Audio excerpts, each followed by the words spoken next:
Union Minister General V.K. Singh is live with us. Thanks for speaking to NDTV, sir. General Singh, it was the biggest rescue mission undertaken by India, and you did move mountains, or should I say Himalayas, but those 12 meters which took the longest time.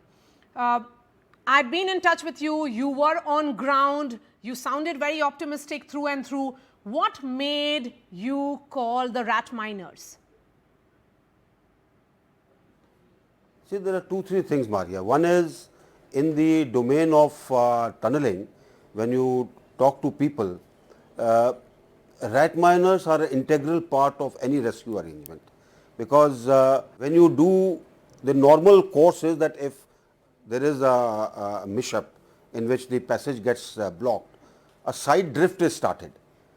From the side of the tunnel, you make a passage through. This is where everybody comes in handy. In fact, in the army, that's a normal methodology of making a drift, and we had the army people there to undertake this drift methodology whenever ordered to do so. Where the rat miners are concerned, if you are using a pipe for any work, whether you want to proceed in pushing that pipe forward, they come in handy, because they can go at the end of the pipe and remove everything which is there ahead of the pipe so that it can be pushed. And this pushing then gives you the progress. That's how in a lot of areas where they want to lay let's say water pipes, or they want to lay something else where digging is not feasible because of the type of thing which is on top. This is the type of miners who go inside and work. So that is why, as part of our rescue effort, they were needed. Especially, we had decided at Augur, if we can go for a particular distance, after that we will use them so that the work becomes faster. And the terrain, General Singh, certainly is very, very challenging. Working in shifts, they excavated 12 meters and reached in less than 24 hours. This will certainly be seen as an extraordinary feat. So, would you say that this is only a statement of fact when I say that men achieved what machines could not? First of all, I would say that our motivation and enthusiasm and zeal came from how the Prime Minister was monitoring this.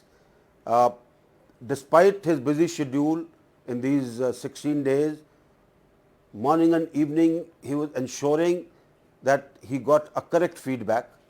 Same was true for our Minister Gadkari ji. Same was true for anybody who was connected with it. And since it was Ministry of Road, Highways and Transport Department, everybody was on ground, ensuring that things succeed. Various agencies came in, because whatever was needed, whatever we thought of as an option for that, whatever resources were needed anywhere in the country, they were moved from there in the shortest possible time. Issue was, how do you coordinate it? And for that, we had our Secretary Moth on ground. We had other people who could ensure that everything got plugged into a single hole, so that we are able to proceed with the various options that we had thought of. The success of any operation depends on how you coordinate, how do you motivate people on ground, and how do you ensure that the future requirements are met. And that is why I said the biggest compliment and everything which happened flows from the top, and that was our Prime Minister. Talking about coordinations, international tunneling experts, NDRF, SDRF, Army, multiple agencies coming together for this rescue. Of course, leadership and camaraderie both was on display, be it inside and outside, where the rescuers gave their all. As a former army chief, do you look at this as a textbook case of how to overcome a Himalayan challenge? And what are the lessons learned from Silkyara tunnel excavation and this entire rescue operation, sir? See, lesson learnt is very simple. We need to be cognizant of the type of geology that our young mountains have. It's difficult geology. There are places which are hard, there are places which have problems, and that is why you have so many landslides in the Himalayan region. In this tunnel too, this area which caved, this area for almost 4 years was stable. And when we started doing permanent work on it, it just caved in because some transformation had taken place in the soil out there, that it just became plastic. It just came down, and with it came down all the metal that earlier had been put to shore up the roof of the tunnel. Geology is a very important factor, and with the people who had come from the Geological Survey of India, we have had a long discussion, and I think their studies have to be much more meaningful, so that our geological survey of the area where we make things, whether we build or we tunnel or whatever we do, it takes into account the typical geology which is there and the solutions which are available for it. So let's get into the allegations that are coming in, General VK Singh, that environmental impact assessment EIA was bypassed for this entire Char Dham project under which this tunnel comes. So the big question is, will the accountability be fixed? I see a lot of things will keep flying. So far as we are concerned in the Ministry of Road, Highways and Transport, we are absolutely transparent, and after this tragedy that has happened, or this mishap that has happened, where we have rescued 41 people, we are again ensuring that whatever things we have laid down, they are refined, more lessons that we have learnt are added. If there is an audit required to be done at various stages, that is taken care of, so that we do not succumb to any such issue in subsequent years. Talking specifically about the safety audits, do you think time has come for a thorough safety audit of all infrastructure projects in ecologically fragile zones like the Himalayas?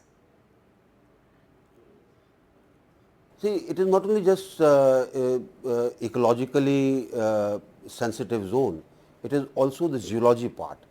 We are taking into account all things that make a difference, and that is where, like in Uttarakhand, we not only in Uttarakhand, other places also, we take assistance from Tiri Hydel project people who have been in this area for a very long time, and they do suggest measures which we take. See, I'll give you an example of a tunnel. There is a tunnel which is being made. Every 2 feet the geology is different. What will you do about it?